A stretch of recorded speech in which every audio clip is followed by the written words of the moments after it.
नमस्कार। साल 2026 ये साल महाराष्ट्र के लिए एक गेम चेंजर क्यों होने वाला है। हाल ही में कुछ ऐसे विशाल प्रोजेक्ट्स की घोषणा हुई है जो सिर्फ सड़कें और पुल नहीं बनाएंगे बल्कि राज्य की पूरी आर्थिक और सामाजिक तस्वीर ही बदल कर रख देंगे। चलिए देखते हैं कि ये मेगा ट्रांसफॉर्मेशन महाराष्ट्र के भविष्य को कैसे एक नया आकार देगा। जरा इस नंबर पर एक नजर डालिए। 3 लाख मिलियन रुपए। नहीं, ये पूरे राज्य का बजट नहीं है, ये तो सिर्फ एक प्रोजेक्ट की लागत है, ठाणे में बनने वाला ग्रीन डेटा सेंटर पार्क। और ये बस एक इशारा है उस विशाल पैमाने का जिसके बारे में हम आज बात करने जा रहे हैं। तो इस पूरे बड़े बदलाव को समझने के लिए हम इसे 4 हिस्सों में देखेंगे। सबसे पहले महाराष्ट्र के डिजिटल भविष्य की नींव के बारे में जानेंगे, फिर देखेंगे कि ये दुनिया से कैसे जुड़ रहा है। इसके बाद राज्य के अंदर यात्रा कैसे आसान हो रही है और आखिर में हम इन सभी टुकड़ों को एक साथ जोड़कर भविष्य की एक साफ तस्वीर बनाएंगे। तो चलिए शुरू करते हैं हमारे पहले सेक्शन से। जब हम इंफ्रास्ट्रक्चर के बारे में सोचते हैं ना, तो दिमाग में अक्सर सड़कें और पुल ही आते हैं, है ना? लेकिन 21वीं सदी में सबसे जरूरी इंफ्रास्ट्रक्चर वो है जो हमें दिखाई नहीं देता। वो डिजिटल नेटवर्क जो हमारी मॉडर्न इकोनॉमी को पावर देता है। तो ये डेटा सेंटर आखिर होते क्या हैं? इन्हें आप हमारी डिजिटल दुनिया का पावर हाउस समझिए। जब भी कोई फिल्म स्ट्रीम करता है, क्लाउड पर कोई फाइल सेव करता है या एआई का इस्तेमाल करता है, तो ये सब इन्हीं विशाल सुरक्षित सेंटर्स में होता है जहां डेटा को स्टोर, प्रोसेस और मैनेज किया जाता है। ये इंटरनेट का दिमाग है एक तरह से। और महाराष्ट्र इस फील्ड में बहुत बड़े कदम उठा रहा है।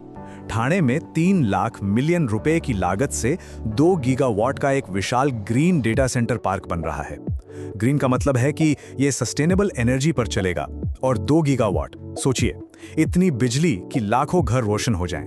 इसके साथ ही पुणे में भी 20,153 मिलियन रुपए से एक और डेटा सेंटर को बड़ा किया जा रहा है। ये प्रोजेक्ट्स सिर्फ महाराष्ट्र के लिए नहीं है, ये तो डिजिटल इंडिया के बड़े सपने का एक बहुत ही अहम हिस्सा है।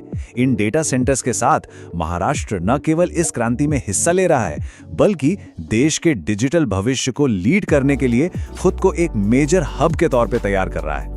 अच्छा, तो डिजिटल दुनिया से अब जरा असल दुनिया की तरफ आते हैं। चलिए देखते हैं कि कैसे महाराष्ट्र ग्लोबल ट्रेड और टूरिज्म के लिए अपने दरवाजे और भी चौड़े कर रहा है, जिससे दुनिया भर से माल और लोगों का आना जाना और भी आसान हो जाएगा। राज्य के जो बंदरगाह हैं, पोर्ट्स, उनमें एक बहुत बड़ा मैसिव एक्सपेंशन हो रहा है। रायगढ़ के दिघी पोर्ट में करीब 25,000 मिलियन रुपए का निवेश हो रहा है, जिससे उसकी क्षमता 40 मिलियन मीट्रिक टन बढ़ जाएगी। ये बहुत ज्यादा कार्गो होता है। इसी तरह जयगढ़ और धर्मतर पोर्ट्स की क्षमता भी मिलकर 27 मिलियन मीट्रिक टन बढ़ जाएगी। और देखिए, ये सिर्फ कैपेसिटी बढ़ाने की बात नहीं है, इसके पीछे एक बहुत बड़ा विजन है। जैसा कि इस बयान में कहा गया है, लक्ष्य ये है कि इन पोर्ट एरिया को मुंबई जैसे वाइब्रेंट इकोनॉमिक हब में बदला जाए, जिससे स्थानीय लोगों के लिए बेहतर सुविधाएं और रोजगार के नए मौके पैदा हों। व्यापार के साथ साथ टूरिज्म पर भी जोर है। जरा सोचिए, मुंबई के क्रॉस आइलैंड पर 870 मिलियन रुपए की लागत से एक वर्ल्ड क्लास यॉट मरीना बनाया जा रहा है। यह सिर्फ नावों के लिए पार्किंग की जगह नहीं होगी, बल्कि इसमें क्लब हाउस, होटल और रिपेयर की सुविधाएं भी होंगी, जो इसे लग्जरी टूरिज्म के लिए एक बड़ा डेस्टिनेशन बनाएगा। तो हमने देख लिया कि महाराष्ट्र दुनिया से कैसे जुड़ रहा है। अब चलिए ये देखते हैं कि राज्य के अंदर ही सफर को कैसे आसान और तेज बनाया जा रहा है। ये प्रोजेक्ट्स महाराष्ट्र के अलग-अलग हिस्सों को पहले से कहीं ज्यादा करीब लाने का वादा करते हैं। सबसे पहले बात करते हैं नागपुर सुपर एक्सप्रेसवे की। इसे सिर्फ एक सड़क की तरह मत देखिए, ये असल में पूरे विदर्भ रीजन के लिए एक इकोनॉमिक लाइफलाइन बनने वाला है, जो तरक्की और खुशहाली के नए रास्ते खोलेगा। 93,100 मिलियन रुपए एक बहुत बड़ी लागत है और इस लागत से ये एक्सप्रेसवे नागपुर, भंडारा और चंद्रपुर को जोड़ेगा। इसका मकसद बिल्कुल साफ है, विदर्भ रीजन में कनेक्टिविटी को पूरी तरह से बदलना और लोकल इकोनॉमिक ग्रोथ को बढ़ावा देना।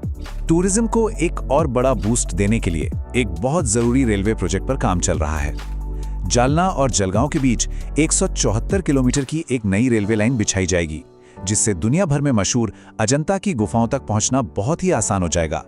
इसका काम 2026 में शुरू होने वाला है और 2029 तक पूरा होने की उम्मीद है। और भी कई प्रोजेक्ट्स हैं जो रेल नेटवर्क को मजबूत कर रहे हैं। वर्धा बलरशाह के बीच चौथी लाइन और जलगांव भदोली के बीच पांचवी लाइन बनने से ट्रेनों की आवाजाही तेज होगी और देरी कम होगी। वहीं दक्षिण मुंबई में 10,410 मिलियन रुपए की लागत से एक नया फ्लाईओवर शहर के सबसे बिजी हिस्सों में ट्रैफिक जाम को कम करने में मदद करेगा। मतलब ये कि हर लेवल पर सुधार हो रहे हैं। तो हमने डिजिटल, समुद्री और जमीनी तीनों तरह के प्रोजेक्ट्स देख लिए। अब इन सबको एक साथ जोड़ते हैं और देखते हैं कि महाराष्ट्र के भविष्य की पूरी तस्वीर आखिर दिखती कैसी है। तो सवाल ये है कि इन सारे प्रोजेक्ट्स का असल में मतलब क्या है। देखिए, ये सिर्फ कंक्रीट और स्टील का खेल नहीं है।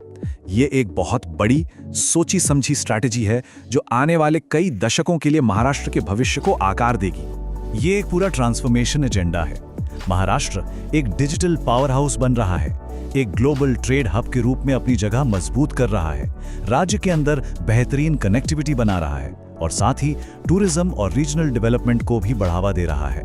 तो जब हम इन बड़े बड़े नंबर्स और विशाल प्रोजेक्ट्स को देखते हैं तो असली सवाल, सबसे जरूरी सवाल ये उठता है, ये मेगा डेवलपमेंट महाराष्ट्र के एक आम नागरिक के रोजमर्रा की जिंदगी को कैसे बदलेगा?